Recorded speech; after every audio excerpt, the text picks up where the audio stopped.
చూడు నా వైపు మీది ఏ ఊరు? రాగపూర్. నువ్వు ఎట్లొచ్చినావు ఫస్ట్ నా దగ్గరికి? ఎన్ని హాస్పిటల్ తిరిగిన అప్పటి వరకు? ఏమన్నారు డాక్టర్స్?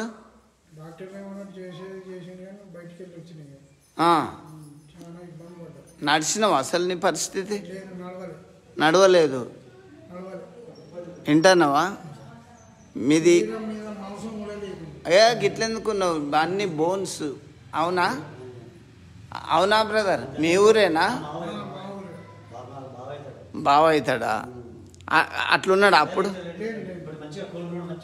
ఇప్పుడు ప్రభు ముట్టినప్పుడు, ప్రభు తాకినప్పుడు ఆ స్వస్థత వేరుంటుంది తెలుసా? నన్ను కూడా ప్రభు ముట్టిండు.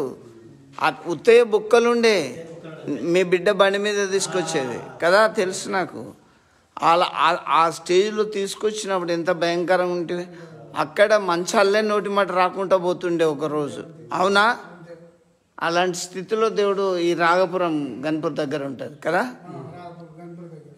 ప్రభువును స్థిరంగా హత్తుకొని నీ హృదయంలో దేవునికి స్థానం ఇస్తే ఏ తెగులు నీ గుడారమో సమీపించాడు. ఇప్పుడు హాస్పిటల్లో తిరిగి వచ్చిండు. అవునా బ్రదర్?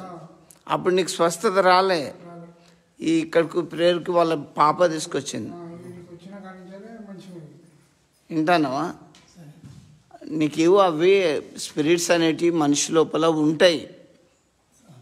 వింటున్నావా? దేవుని స్థిరంగా నమ్ముకొని స్థిరంగా ఎదగాలి, ప్రార్థన చేసుకోవాలి, వాక్యం చదువుకోవాలి. అదే క్రైస్తవులమైన మనం దేవుని తెలుసుకున్న మనం చేసేది.